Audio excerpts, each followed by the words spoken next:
Creo que esta Teo todavía no la han tenido, así que no les voy a hacer muchas preguntas, no se preocupen.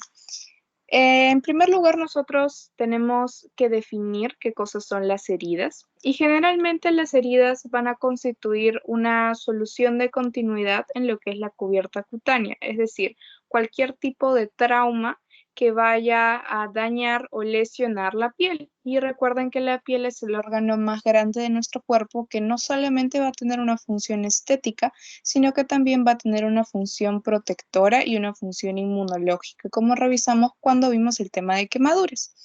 Entonces, ¿qué pasa si es que hay una solución en la continuidad de esta cubierta? Nuestro organismo está muchísimo más expuesto a infecciones por diversos patógenos y vamos a ver que nosotros vamos a tener microorganismos que residen en nuestra piel permanentemente que van a infectarnos cuando existen heridas. Y estos microorganismos que viven en nuestra piel y que ingresan a causar infección cuando hay heridas, nosotros los vamos a conocer como patógenos oportunistas. ¿Por qué? Porque como su mismo nombre lo dicen, apenas ven la oportunidad para ingresar al organismo y causar problemas, lo van a hacer. Y bueno, la causa de estas heridas van a ser los agentes vulnerantes. Esta clase, o mejor dicho, este tema de heridas, más que nada lo están centrando por el tema de la clasificación de las heridas, porque cuando ustedes ya vayan a un hospital y atiendan a los pacientes y les lleguen pacientes con cualquier tipo de heridas, ustedes van a ver que una parte muy importante del tratamiento, no solamente de, pues, de estas lesiones, sino de cualquier enfermedad, es saber o conocer la etiología, que cuál fue la causa de lo que él le está quejando al paciente. Entonces, una parte muy importante cuando nosotros vamos a atender una herida es saber qué cosa la causó, porque dependiendo de cuál fue el origen de esta herida, cuáles son las características de esta herida, es que nosotros vamos a tener un abordaje diferente. Entonces, en primer lugar, nosotros vamos a tener la clasificación por lo que es un mecanismo de producción y dentro de esta clasificación nosotros vamos a tener a etiologías mecánicas, etiologías físicas, etiologías químicas, biológicas y psicológicas. Entonces, en primer lugar, tenemos las mecánicas, que van a ser las que todos conocemos, las contusiones, los explosivos, armas blancas, armas de fuego, etcétera. Dentro de los físicos vamos a tener los clásicos que son el frío y el calor. Dentro de ellos tenemos a los rayos UV, al fuego, a la nieve, a la electricidad y a las radiaciones también. Y dentro de los químicos tenemos principalmente lo que son los álcalis y los ácidos, de los que ya habíamos hablado anteriormente. Y dentro de los biológicos tenemos a lo que son los hongos, las bacterias, los virus, etcétera. Y por último tenemos dentro de lo que es el psicológico algo que se conoce como mobbing, que es básicamente el estrés asociado al acoso laboral. Acuérdense ustedes que el estrés va a generar un estado proinflamatorio en el organismo. Y un estrés crónico va a generar una inflamación crónica. Y recuerden que la inflamación crónica no es buena para ningún tejido, ya que esto puede dar origen a disfunciones celulares y moleculares. Entonces, tenemos aquí lo que son los tipos de heridas que se van a dividir en estos 4 tipos que vemos acá. Entonces, la herida de tipo 1 va a constituir una alteración en la integridad de la piel, pero no de lo que es la continuidad. Es decir, por ejemplo, cuando nos caemos o cuando se han caído de repente ustedes en la pista y se raspan las rodillas, hay una lesión de lo que es la primera capa de la piel, sin embargo, no hay una interrupción total de esta.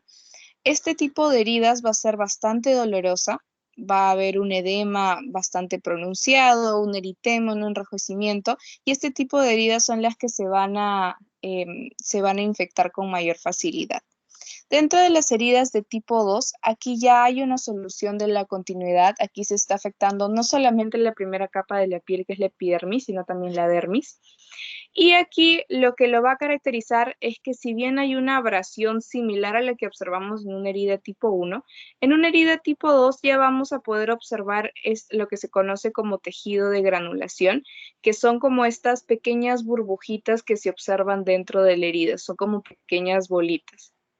En las heridas de tipo 3, aquí ya se está afectando todo lo que es el grosor de la piel. Aquí este tipo de heridas se caracterizan por tener bastante exudado y pueden llegar a extenderse hasta lo que es la fascia. La fascia es el tejido que va a recubrir todo lo que son los paquetes musculares. Y aquí la infección, como ya les estaba comentando, este tipo de heridas tienden a supurar bastante, es decir, a botar bastante líquido. Y por último tenemos aquí lo que son las heridas de tipo 4, en las que ya no solamente se va a encontrar afectado lo que son las 3 capas de la piel, sino que también se encuentran afectados lo que se conocen como las partes blandas, lo que son los músculos, el tejido celular subcutáneo, la fascia, y este tipo de infecciones puede llegar a penetrar dentro de lo que son los huesos, ocasionando algo que se conoce como osteomielitis aguda, que puede también ser crónica, que básicamente la osteomielitis es la infección del hueso, ¿sí? Y esta infección del hueso puede llevar a la larga, si es que esto se cronifica, a deformaciones óseas y por lo tanto a disfunciones en la movilidad. Bien, esto era una clasificación un poco más general de las heridas. Sin embargo, hay otro tipo de clasificación que ustedes tienen que conocer y que es los tipos de heridas según su comunicación con el medio externo. En unas diapositivas posteriores vamos a ampliar un poquito más acerca de esto. Sin embargo, lo que tienen que saber es que nosotros vamos a tener heridas abiertas y heridas cerradas. Y como su mismo nombre les dice, las heridas abiertas son aquellas que tienen comunicación con el medio externo, es decir, existe una solución de continuidad.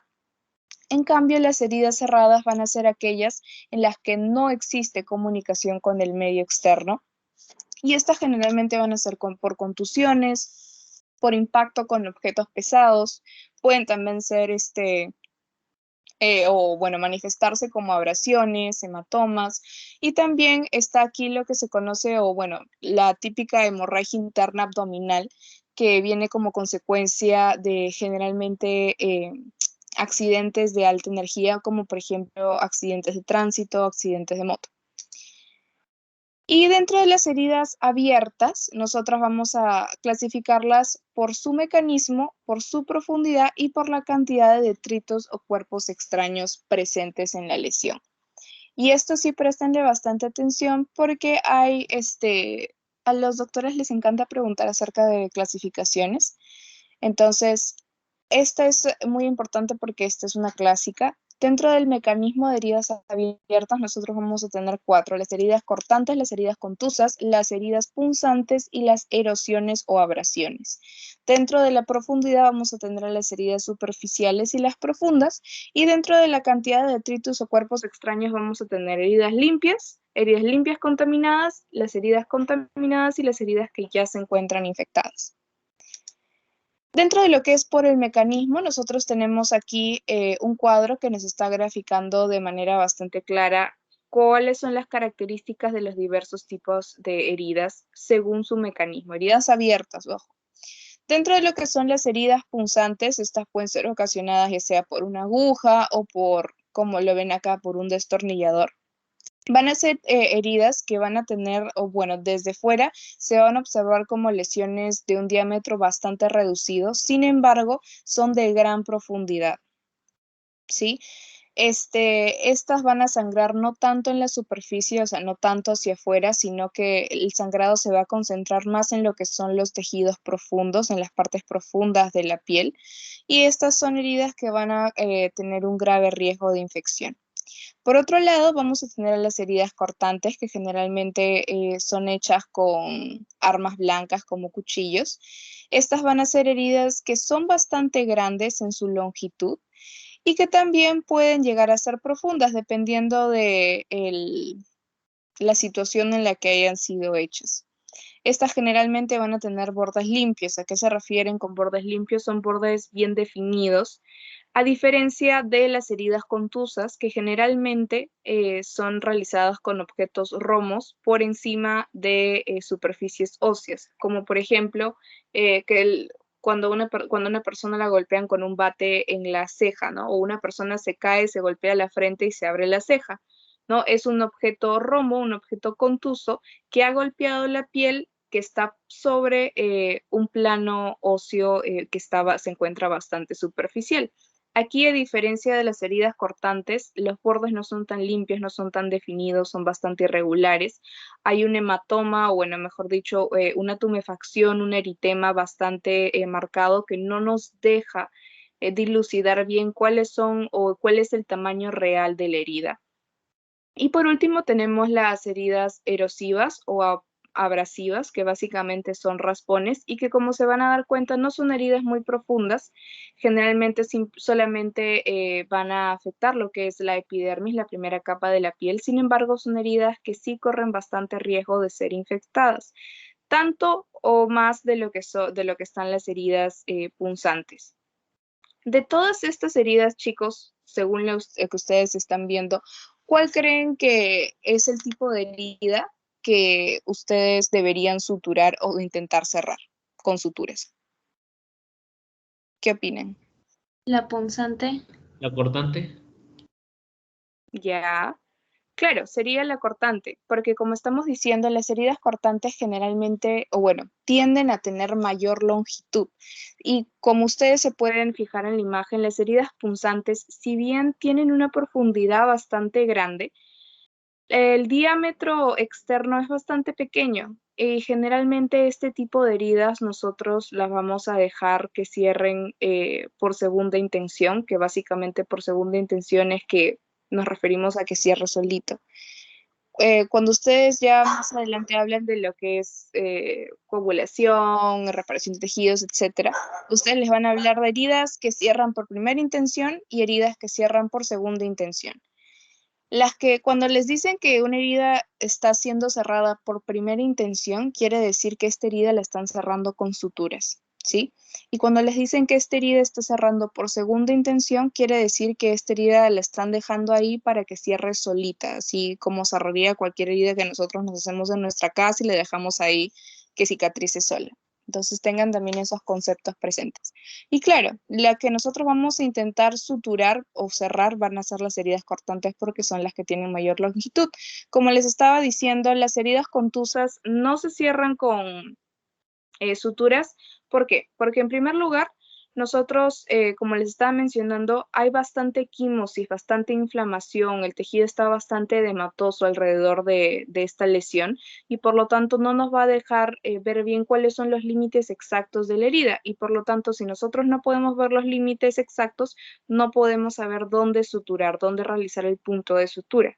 Y por otro lado, y algo que tienen que tener en claro siempre, es que cuando nosotros tenemos un tejido así de edematoso, es decir, las partes blandas alrededor de cualquier lesión están así de edematosas, así de dañadas e inflamadas, bajo ninguna circunstancia nosotros podemos intentar punzar esta zona de la piel para, ya sea para cortar con un bisturí, realizar algún tipo de intervención quirúrgica o ni siquiera para suturar. ¿Por qué? Porque el tejido, como está inflamado, es un tejido muy friable, es un tejido que no va a aguantar la sutura. Cuando nosotros hablamos de un tejido friable, estamos refiriéndonos a un tejido que se deshace como mantequilla prácticamente o como papel de seda si es que es manipulado de forma tan brusca, ¿no? Porque ya es un tejido que está traumatizado. Entonces, si nosotros, por ejemplo, quisiéramos suturar esta herida por alguna razón,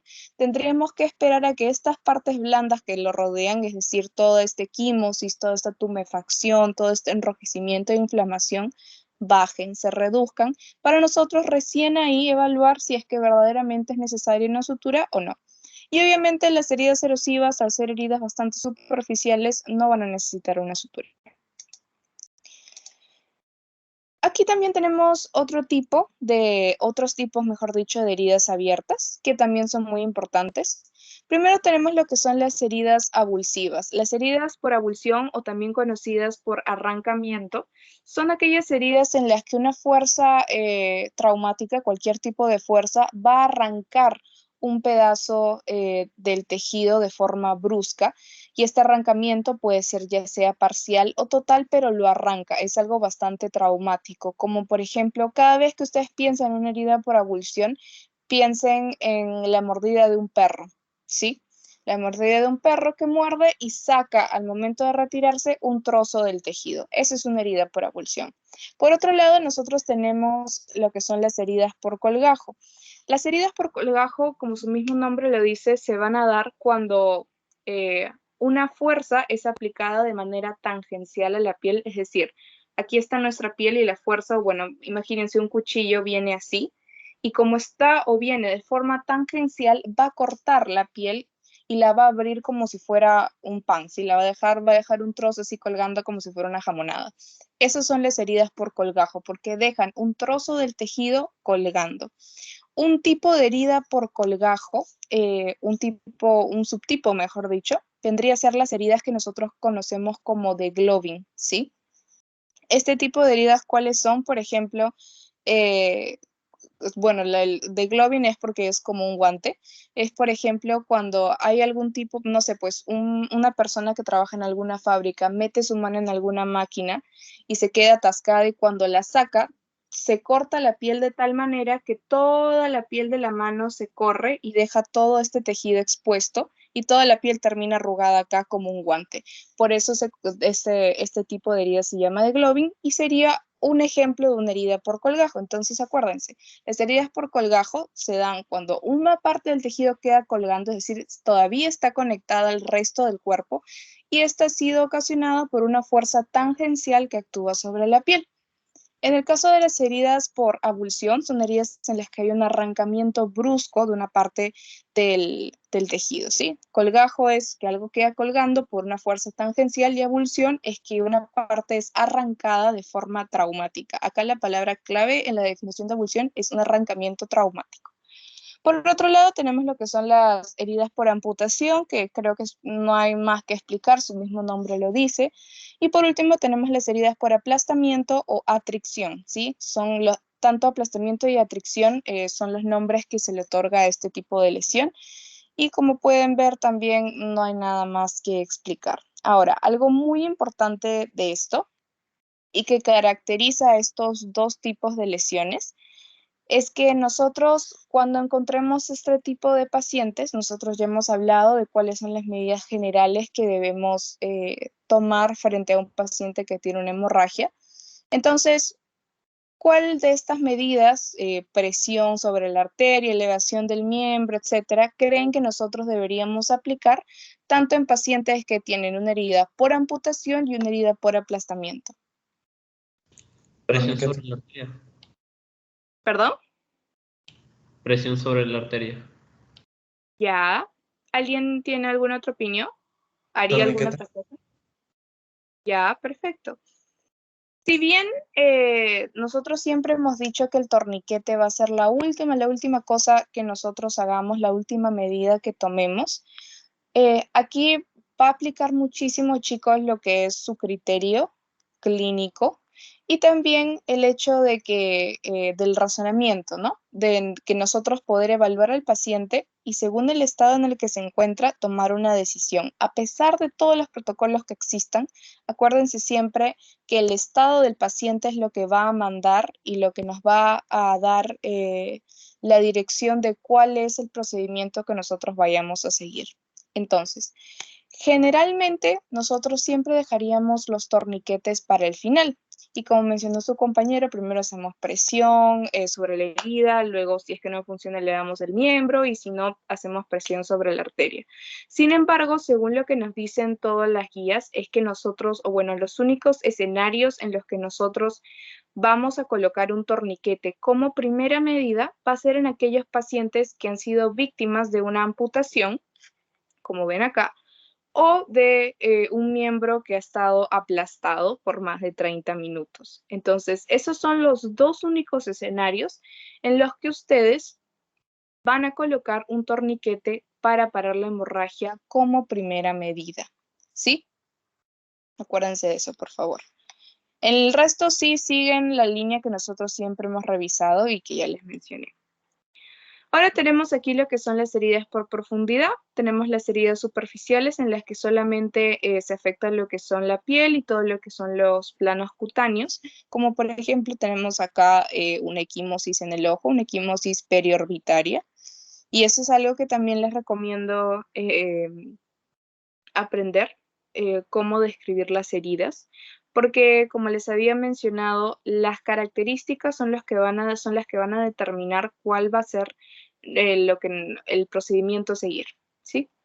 Por otro lado, tenemos lo que son las heridas profundas. Acá ya va a haber una afectación de todo lo que es el tejido celular subcutáneo, músculos, tendones, estructuras óseas. Si se trata de una herida en el abdomen, puede haber afectación de lo que son las vísceras. Acuérdense de que dentro de los órganos que se encuentran más afectados luego de traumas, vamos a tener lo que es el vaso, que generalmente explota, y al hígado, ¿sí? Y dentro de lo que es laceración por armas blancas van a estar en lo que es el intestino delgado.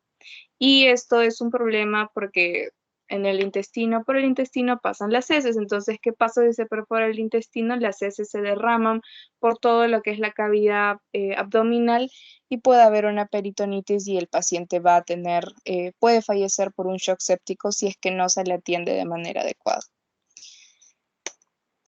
Por último, tenemos la clasificación que es por detritus y por cuerpos extraños. Tenemos las heridas limpias, que son básicamente aquellas heridas que han sido hechas con objetos estériles. Y aquí nos estamos refiriendo a lo que son las heridas quirúrgicas.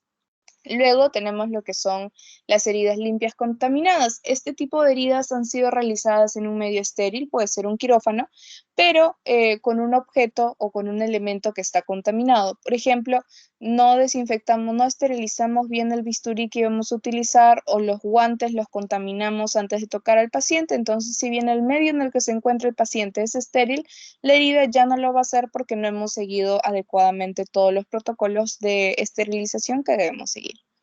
En tercer lugar, tenemos las heridas contaminadas, que son básicamente aquellas heridas que se realizaron en un medio no estéril con objetos también no estériles, o sea, las heridas que nos hacemos en nuestra casa, cuando salimos a la calle, en cualquier sitio, menos en un quirófano, la herida siempre, siempre va a ser o limpia contaminada o contaminada. Y por último tenemos las heridas infectadas. Aquí la contaminación por microorganismos ya ha empezado a causar infección. Y generalmente las heridas infectadas va a haber un mayor riesgo de que una herida esté infectada cuando ha pasado más de 6 horas sin ser atendida. Y aquí, ¿cómo nosotros nos vamos a dar cuenta de que una herida ya esté infectada? Porque va a empezar a mostrar signos de inflamación. Acuérdense que la inflamación es una de las primeras señales que nos dan los tejidos cuando ya está habiendo una colonización del mismo por microorganismos, por patógenos.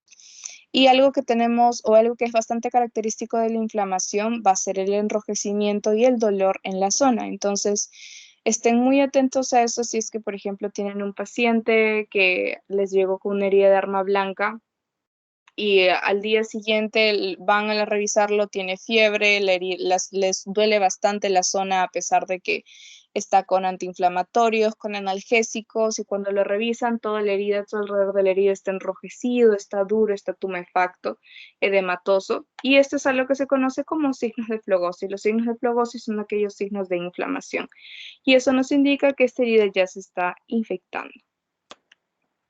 Ahora, bien, ¿cuál es el tratamiento?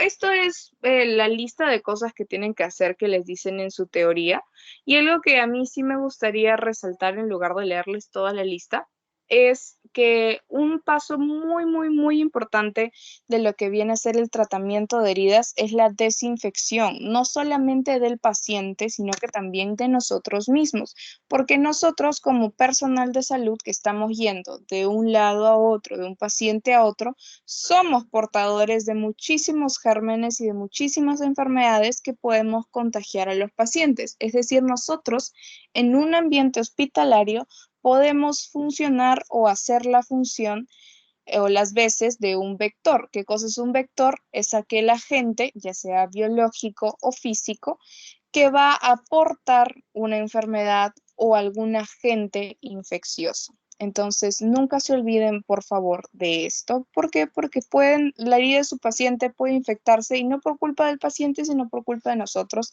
que nos seguimos o no nos lavamos bien las manos, básicamente.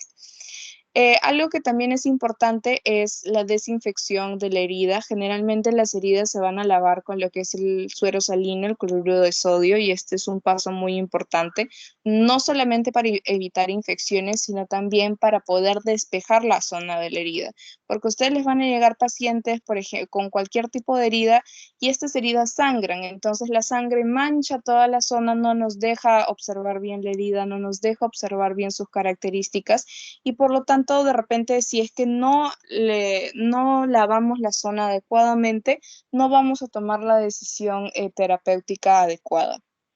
Otra cosa que también es muy importante, y llévense esto siempre, por favor, así estén tratando una rodilla raspada en su casa, nunca desinfecten las heridas con algodón ni con alcohol, ¿sí? Con algodón, ¿por qué no? Porque el algodón tiene pelucitas, ¿sí? Y las pelusas se quedan, si es que ustedes lo usan para desinfectar una herida, se pueden quedar en el sitio y como cualquier cuerpo extraño en los tejidos puede llegar a causar infección. El alcohol, ¿por qué no? Porque el alcohol a veces es muy irritante y puede llegar a causar más inflamación en la zona. Lo que ustedes pueden utilizar en sus casas para lavar una herida, para desinfectar una herida, si es que obviamente no tienen suero salino, es lo que es el agua oxigenada, ¿sí? ¿Por qué? Porque hay muchas bacterias que mueren con el oxígeno, entonces es un poco más efectivo y no es tan irritante como el alcohol. Y obviamente una parte muy importante es que si ustedes ven que ya hay tejido muerto en una herida, tienen que retirarlo, tienen que reseccionarlo, ya sea después de colocar la anestesia al paciente o no, eso depende de qué tan lesionada está la zona, pero siempre, siempre, siempre retiren el tejido necrótico.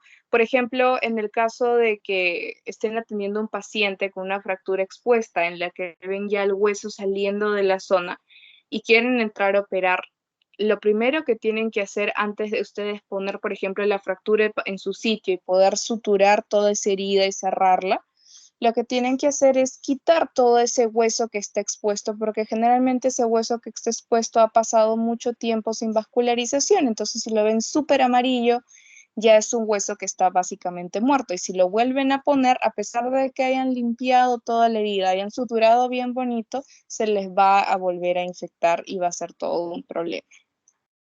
Algo que también es muy importante es que generalmente las heridas nosotros las vamos a dejar cerrar por segunda intención, es decir, cerrar solas. Obviamente cuando son heridas que no están sangrando tanto. Las únicas heridas que nosotros vamos a intentar cerrar desde un inicio son aquellas heridas que se encuentran en el rostro y solamente si es que están dentro del marco de las 6 primeras horas. Un paciente que se presenta con una herida que ya tiene más de 6 horas, esta herida sí o sí se tiene que dejar cerrar por segunda intención. ¿Alguien sabe por qué? O sea, ¿por qué nosotros dejaríamos una herida abierta para que cierre sola y no intentaríamos cerrarla? Esto tiene que ver bastante con lo que hemos hablado de la definición de una herida infectada. Ya les había comentado que nosotros, cuando una herida tiene más de 6 horas de evolución, tiene más riesgo de que esté contaminada y de que esta contaminación, estos microorganismos que han contaminado la herida, ya hayan empezado a causar una infección.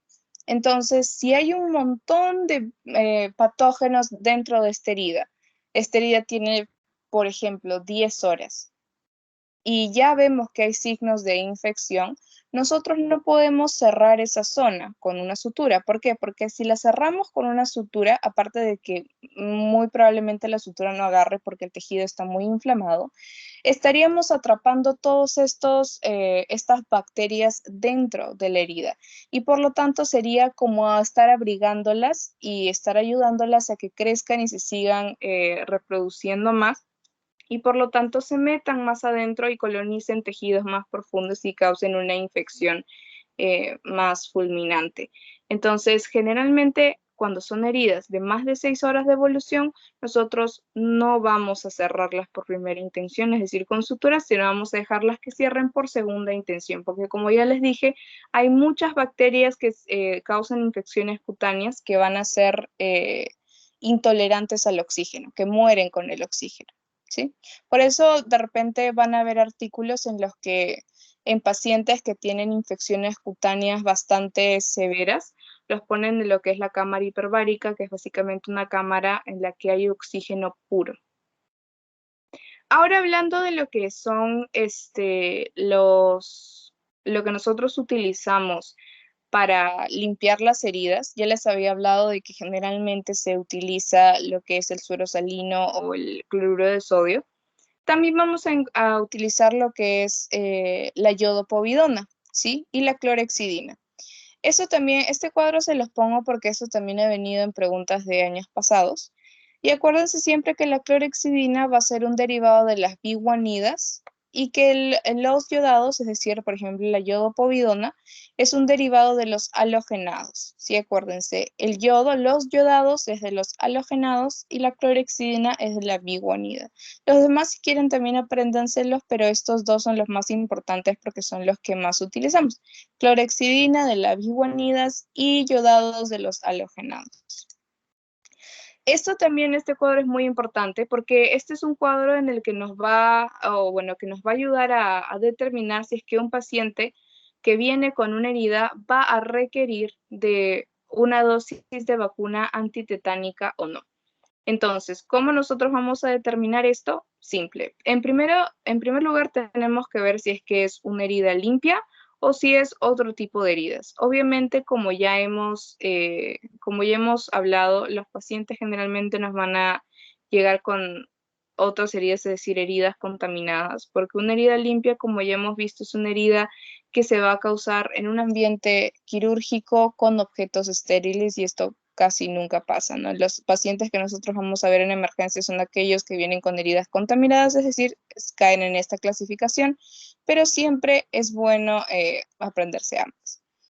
Entonces, luego de ver qué tipo de herida es, si es una herida limpia o contaminada, vamos a ver cuánto tiempo ha pasado desde que el paciente se colocó su última dosis de vacuna antitetánica, o si es que está vacunado en un principio con la antitetánica. Si es que el paciente tiene una vacunación completa y la última dosis fue hace menos de 5 años, si es que su vacunación es completa y la última dosis fue hace más de 5 años, pero menos de 10, si es que tiene una vacunación completa, pero su última dosis fue hace más de 10 años. Y por último, los pacientes que no se encuentran vacunados, que tienen una vacunación incompleta o que simplemente no recuerdan si se llegaron a vacunar o no, van a estar en este último grupo. Entonces, dentro de lo que son las heridas limpias, si el paciente tiene una vacunación completa y fue hace menos de 5 años su última dosis, no se le coloca nada. Si es que tiene una vacunación completa y su última dosis fue hace más de 5 años, pero menos de 10, tampoco se le coloca nada. Si es que el paciente tiene una vacunación completa, pero su última dosis fue hace más de 10 años, le colocamos una dosis de recuerdo de antitetánica, es decir, le colocamos una dosis de antitetánica. Y si es que el paciente no está vacunado, no se acuerda o tiene una vacunación incompleta, también le colocamos una dosis de antitetánica. Por otro lado, si es que tenemos un paciente que tiene heridas contaminadas y su vacunación fue completa, última dosis hace menos de 5 años, no le colocamos nada. Si es que tiene una vacunación completa y la última dosis fue hace más de 5 años, pero menos de 10, le colocamos esta vez una dosis de antitetánica. Si tiene una vacunación completa hace más de 10 años, una dosis de antitetánica. Y por último, este va a ser el único caso en el que un paciente se presenta con heridas contaminadas y dentro de lo que es la vacunación no está vacunado, no recuerda o tiene una vacunación incompleta, aquí le vamos a colocar, además de darle lo que es la dosis de vacuna antitetánica, le vamos a colocar lo que es la gamma globulina. Y acuérdense de esto siempre, acuérdense que este va a ser el único caso en el que le vamos a dar gamma globulina, en todos los otros no. Solamente en el caso de que el paciente tenga una herida contaminada y su estado de vacunación no lo recuerda, no esté vacunado o esté incompleto, es que le vamos a sumar a esta dosis de antitetánica la gamma globulina. ¿Sí? Y por último, lo que es el lavado de manos, que como ya les mencioné es muy importante. Primero vamos a ver cuáles son los tipos de lavados de manos y estos van a ser 3. Tenemos lo que es el lavado social, que es el lavado que lo realizamos nosotros día a día, que debe durar de 5 a 10 segundos. El lavado clínico, que es el que nosotros lo vamos a realizar antes de atender a los pacientes, antes de realizarle el examen físico a un paciente y cuando estamos pasando de ver un paciente a otro, que debe durar de 30 a 45 segundos. Y por último tenemos el lavado quirúrgico, que es el que nosotros vamos a realizar antes de entrar a sala a operar, que debe durar de 3 a 5 minutos. Algo que también se ha estado conversando bastante es el uso de alcohol en gel como reemplazo del lavado de manos clínico. Y lo que se establece es que no puede reemplazarlo en su totalidad. ¿Esto qué quiere decir?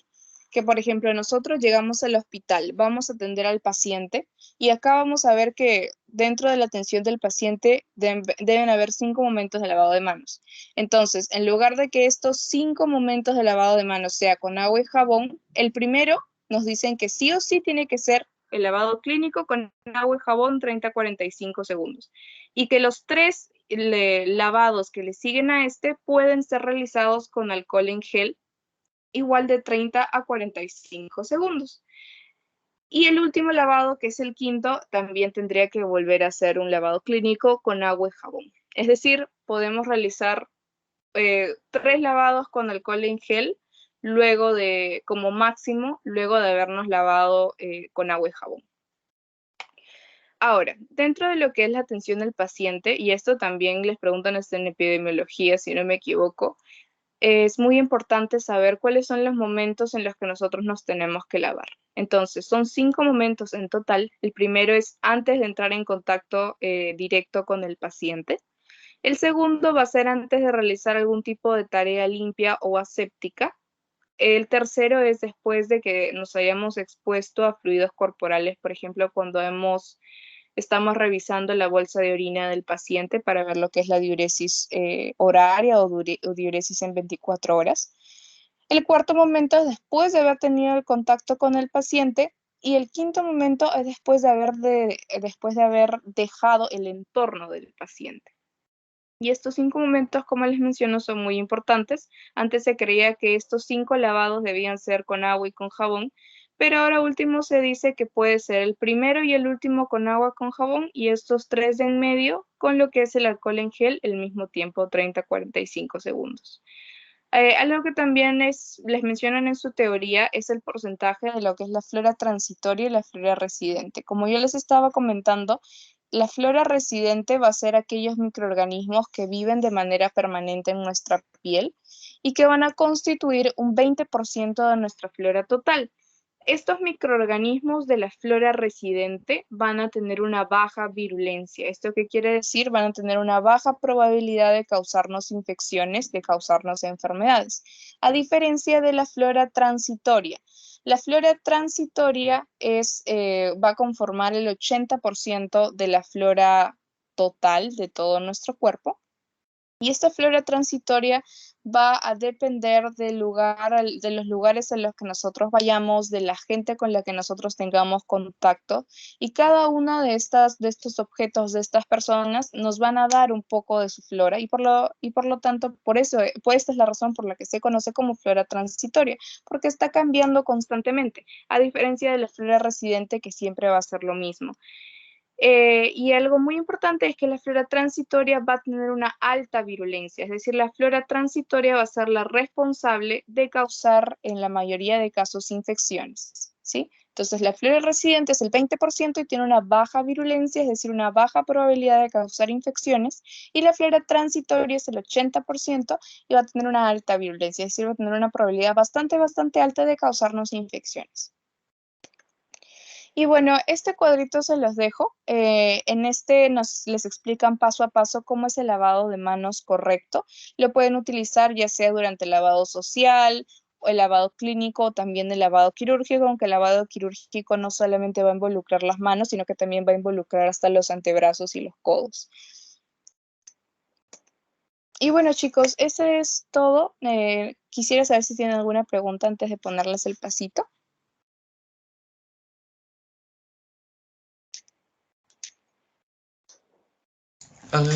Pues, buenas noches. ¿Puedes explicar sobre la flogosis? Ah, ya, claro. Como les estaba comentando,